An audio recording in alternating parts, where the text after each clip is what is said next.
we were keen to create a distinct culture for the island of Berk. And one of the things we learned in the research for the film, and that Dean learned in the research for the previous 3 movies, is that every culture around the world has dragon stories they tell. So the animated movie tells the story about one group of Vikings trying to root out one nest near them. What we've expanded it to say is, this island of Berk is near a dragon's nest, and the Vikings traveled all over the world to find brave warriors from everywhere and bring them back to Berk because they know it's near a nest. And if they can find a nest and stop and figure out the mystery of these dragons, maybe they can save the world. And that global approach speaks to Viking culture. Toothless is the most exciting pet you can have, and also the world's fastest motorcycle. It's a really special creature and a really special relationship that forms. And you don't ride a motorcycle, you drive a motorcycle. And we thought a lot about, but a motorcycle's not alive. So we really don't think that you just sit on the back of these beasts and go. We think of Hiccup and Toothless as co-pilots. So we want to put the audience experientially in Hiccup's seat as he pilots or co-pilots Toothless. And we're pushing ourselves to do flying in a way that hasn't really been seen before. This is a big, immersive movie. You will sit on the back of a dragon and fly through the canyons. We've visited some of the most iconic places on Earth. You know, you watch those David Attenborough documentaries. We went there. We went to the Faroe Islands. I went to a town of 14 people. We went through great glaciers in Iceland, volcanoes, basaltic cliffs, and then we put our dragons in those environments and fly through them in incredibly immersive ways. If you felt like you wanted to know more about the island of Berk, you wanted to reach out and touch the walls and the carvings and the Book of Dragons, it's all here for you. Ruffnut is the twin sister of Tuffnut, Ruffnut and Tuffnut, and they are these feral kind of gremlin twins.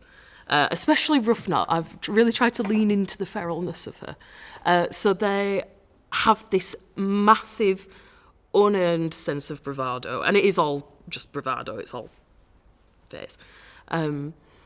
So they've got, like, out of 10 of confidence, they've got a 10. Skill level, probably a 2. They fight constantly.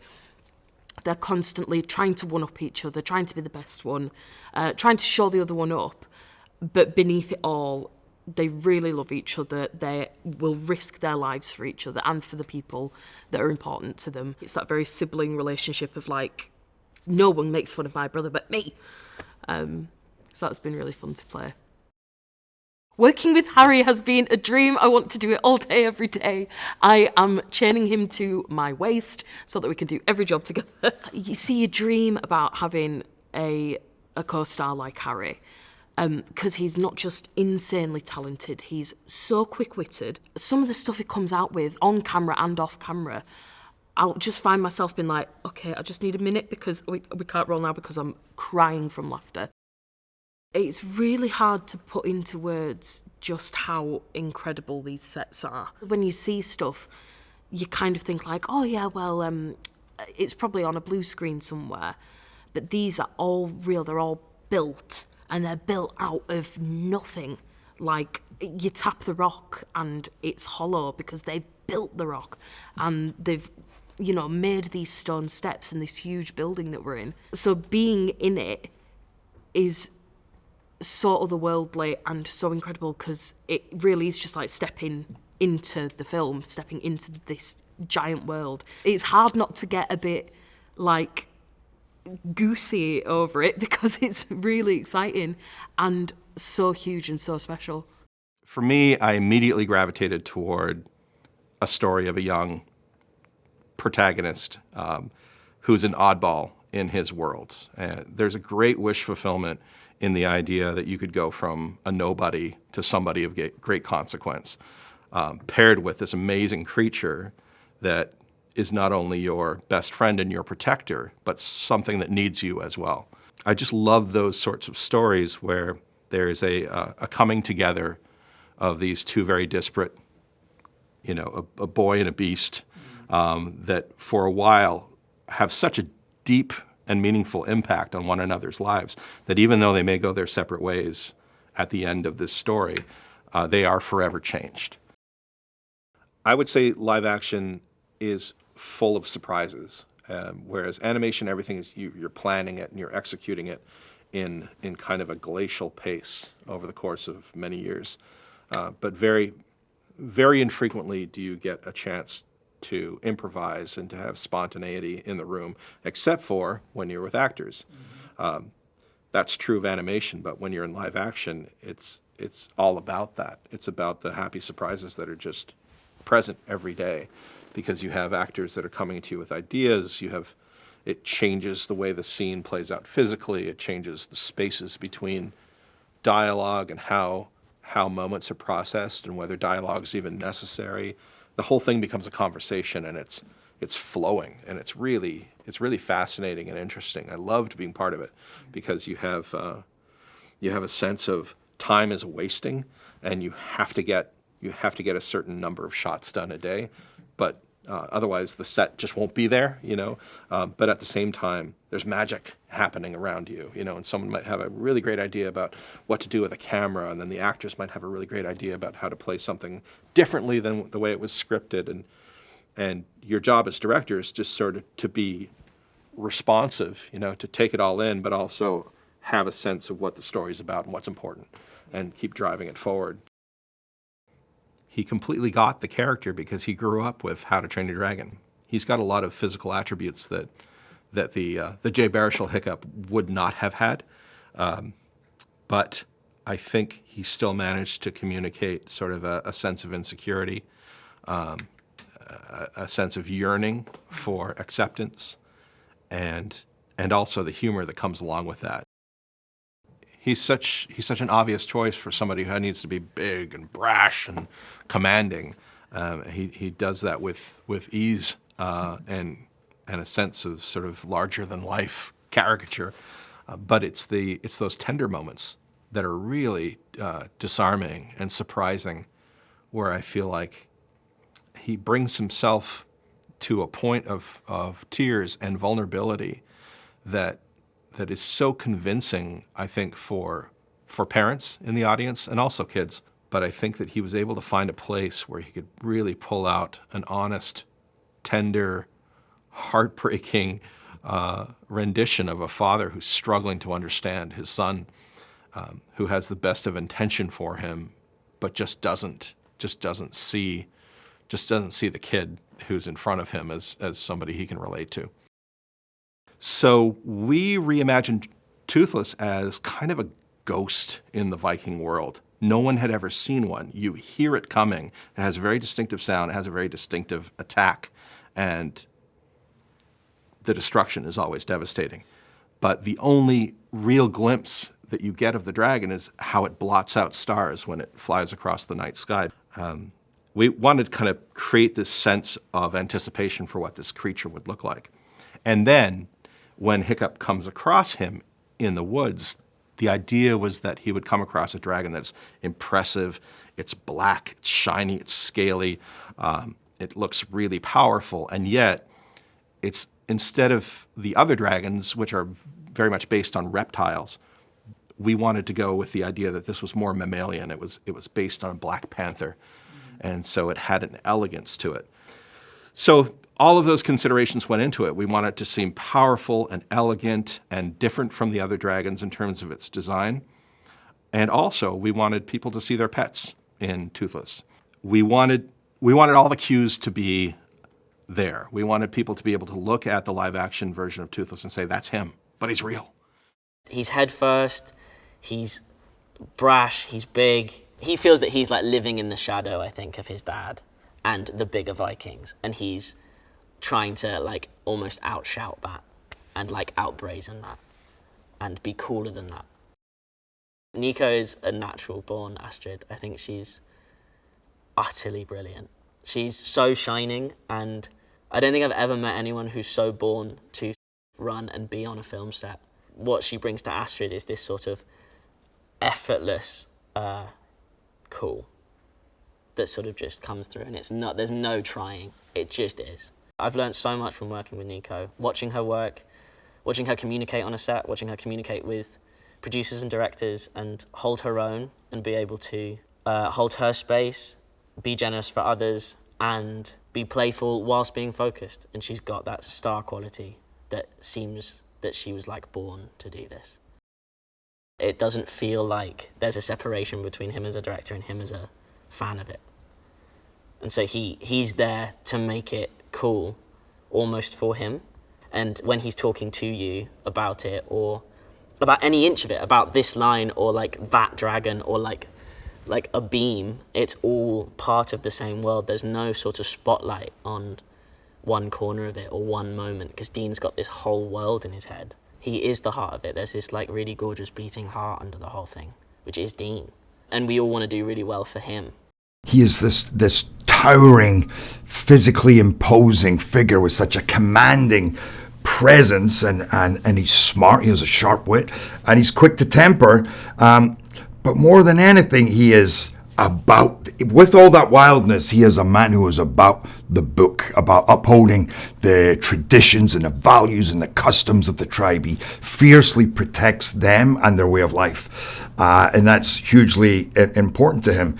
He also has a son who is such a deep-seated love for his son. And that kind of tears him apart because his son is not really who he wanted him to be. Stoick just sees that he's not the kid that Stoick wants him to be. He's not following in this line of great warriors, following the forefathers, protecting the traditions, being respected, revered by the rest of the tribe. He's just not that kid. But natural, raw talent just shines through him. So I was doing these scenes going, oh, wow. I knew he was good, and I knew he had to be good to get the role, but then I'm doing these scenes like, oh, wow, this kid's good. This kid's good. If you say, what is the advantage of live action? It's things like that. Getting to see a fresh take on Hiccup with a brilliant actor who can really represent Hiccup. And we get that coming of age story. We get his challenges. We get his cockiness and humor and his oddball kind of weirdness, but still trying his best to, how you, like you say, how does Hiccup fit in this tribe, and how does he become cool in front of his friends, but how does he also stick to who he thinks he is and what he knows he has to offer? How does he do that in the eyes of his father, who he really wants to please? I would always think, I kind of wish I was actually in those worlds myself, experiencing that, seeing the dragons in this Viking village, in that great hall, on that Viking ship, out going towards the Dragon Island. And now I had the opportunity to do that, to live and breathe Stoick, and to fight those dragons for real, and to look in the eyes of my son and experience so many emotions and feel that so truthfully, and know that that's a whole new How to Train Your Dragon that we're bringing to the world. Tuffnut is one of the recruits, so he's one of the teens going through the Trial of Flame, so wanting to become like kind of the top slayer. He's a twin, his twin is Ruffnut, and they basically think they're identical, even though they're clearly not. But he's also done the Trial of Flame a couple of times. I think we said something like this is his 4th time doing it. So he's basically like that kid in school that's doing his like last grade like over and over and over again. So he's completely thinks he's like, I've basically got this, I know what I'm doing. He is motivated by ego and motivated by like wanting to prove himself. And I think especially because he's constantly battling with his twin, he's just like, I just need to be one-upping from her. So it's this constant competitiveness between them. He's a bit of a lughead, but I love him very much. I could talk about working with Bronwyn all day because it's an absolute joy. I think anyone that's met her has just been like, God, what a fantastically, firstly, like talented person, funny person, good person. All my scenes are with her, and I couldn't be more grateful that they're all with her. I think having her next to me on set all the time has just been one of the best things about this experience. I think she's enormously talented, so funny, has such good instincts for things. Mason as Hiccup is so perfect. I'm so angry that someone that age can be so good. He's so talented. He's so funny. He's so brilliant as Hiccup. And it's just amazing seeing him, like, say, we'll be having like a silly joke or doing something like that. The camera rolls and he's Hiccup immediately. And I think because we've all got very close, we're so excited for him. Like, I remember there was one scene that we were doing where he has to say like a very cool line, which is, I think he just says like, follow me, or something like that. But every time he did it, we'd all be like, oh, just because it looked so, it was just, he was like proper Hiccup, leading the recruits. Yeah, he's perfect. He's the most brilliant Hiccup that you could possibly imagine, I think. To be able to watch it on the big screen and see these dragons and characters that you love come to life, and being able to just be like, oh yeah, it's the same energy and it's the same vibe from the animations, just put into a world that is real, that is raw, that is chaotic, and it's just so amazing. He's a kid who loves dragons and he's obsessed with them, and it's kind of like this thing that's taken over him and his personality. And I think throughout the film you kind of see that he has this heart for Hiccup when others don't, and he kind of has there's this really innocence about him. And it's great that I was able to play a character who, in a world that is full of like craziness and chaoticness, there's kind of like this innocence about Fishlegs, or this calm. And he's kind of a shy kid. He's very I wouldn't say to himself, but he's very particular. I would say he's very socially awkward. I don't know if he knows how to read a room very well. I remember seeing my costume and being like, this is my favorite. All of the designers were like, yep, this is our favorite. We have a little joke that maybe Fishlegs is like the wealthy one in Burke. You know, he has a little bit more money. He can kind of splash out on his sheep furs and his kind of leather. So yeah, I love it. And then I thought I had the best costume, and then I saw all the adults, like Peter and Gerard and all of them, and I was like, oh, nah, I'm not the coolest.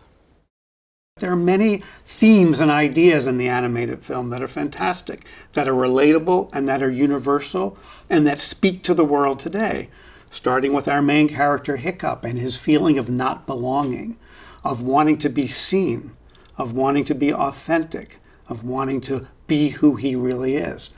That's the great metaphor in How to Train Your Dragon. He's the one Viking who doesn't feel like a Viking.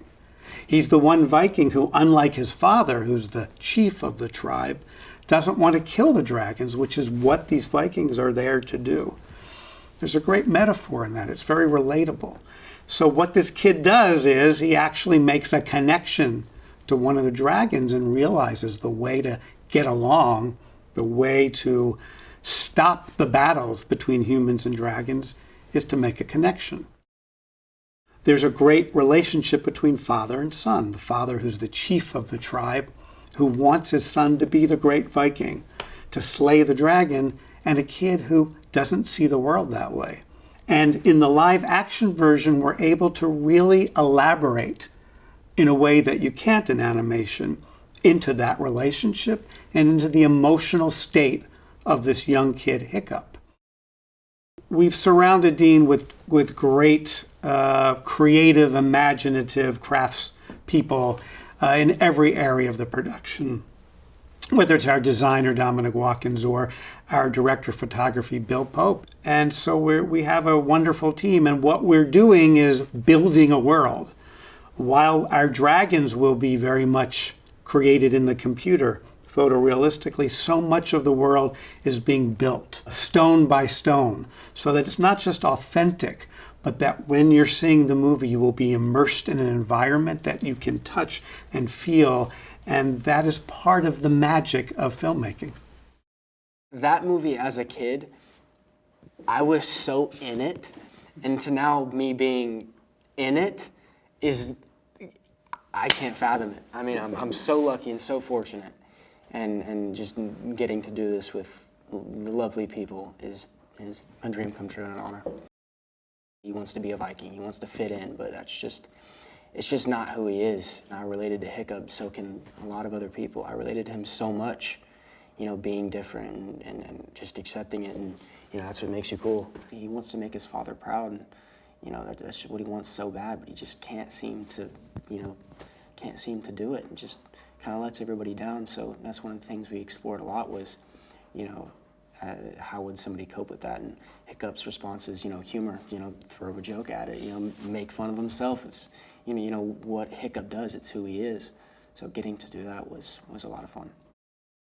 They have these speakers so they can talk to everybody, and they put on Test Drive, and the music started playing, and everything just changed. I mean, like the old action, the song was playing, and I was on the dragon, and that moment was so special and so magical. I mean, you're on a crazy dragon, and the mechanism, the gimbal of it is so advanced and sometimes kind of scary, but it's really cool. Yeah. I mean, nobody on the planet Earth could play Stoick except for Gerard. Throughout shoot, we really had this bond. A lot of the scenes he does are very intense. So watching his process going into that is so fascinating to watch, and it was such an honor to work with him. Nico is such a sweet person and such an incredible actress, and I don't think I could have done it without her. And I don't even know where to begin. She just has this energy to her. You just, you want to be around her. You want to be her friend. She's so humble, so kind, so caring, and I'm glad to call her a friend. You need to see some really cool dragons do some really cool things. I mean, come on, it's a Night Fury. But no, it's just, apart from the dragons and stuff, it's just, it's such a heartfelt story and made with so much love and passion. Everybody loves their characters and the story, everybody behind it, all the sets, everything was made with such love. And I think that'll come across on screen.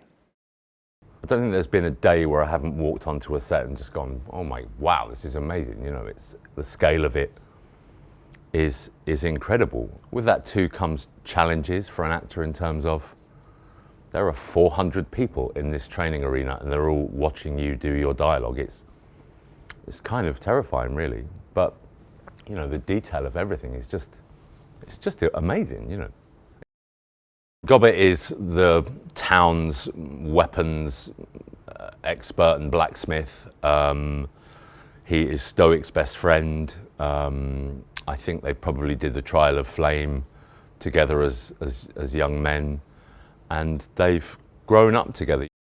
I was meant to have my knee replaced a week before I got this job. So I put it on hold and then had a conversation with Dean about how bad my knee was, and he said, well, Gobber's only got one leg anyway, so this is going to work perfectly. Gobber's missing leg is now his left leg in the film, in the live action, and in the animated, it was his right leg. So if the fans, are looking to blame someone, blame my left knee.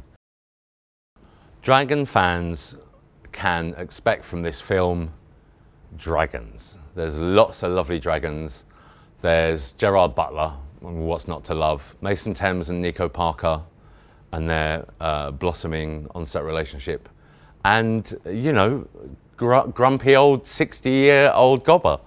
It's funny and the action's going to be great, and the characters, there's a genuine warmth and affection there between them, and that's because I think we as actors have grown to like one another, Yeah, I saw the movies growing up. My earliest memories of it would be my dad used to read me and my sister the books. We would kind of close the book every night and be like, oh my God, because it's such an amazing world. And that's something I think that's translated really beautifully onto screen, and just kind of the world of Burke and the characters. So I remember that very fondly, but I also went and saw them in cinemas when they all first came out. So to be part of it now is very surreal, because my child self is kind of screaming internally constantly. If my younger self had known that one day I would be a version of what I was seeing on screen, I would have died. I can't even describe how thrilled I would have been.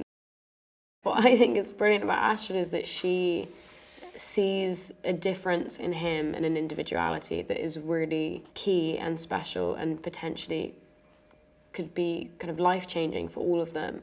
And instead of resenting it and kind of chastising him for it because she lacks that, I think what's amazing is that she kind of encourages him to step all the way into it.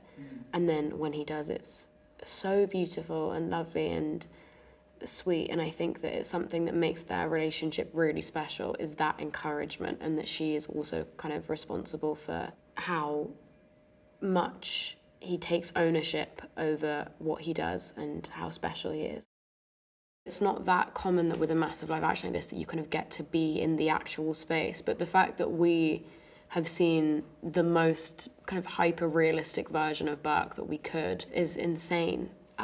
Going into the arena for the first time, I remember Dean was like, when we were shooting this like massive wide of us stepping in, and it's so vast and amazing, and I remember Dean being like, really like amp up how cool this is, and walking in, and we were like, we don't need to do that, it's really cool. It's the exact same thing for The Village, because you go in and just immediately you're actually in it. As an actor, it's the dream. He's so knowledgeable of the world of Burke, and it really is, you can kind of go to him with any question about any of it and he knows, and there's something so brilliant about having the person at the helm of the ship, so to speak, be so tapped into it. And it really feels like everything that he does and every decision that's made is just so abundantly filled with love and care towards the original and towards the characters, and authentic to what it is, and it kind of bleeds into every facet of our work and the work from the crew and everyone around us. So he's been so amazing to work with, and he also is just like ridiculous.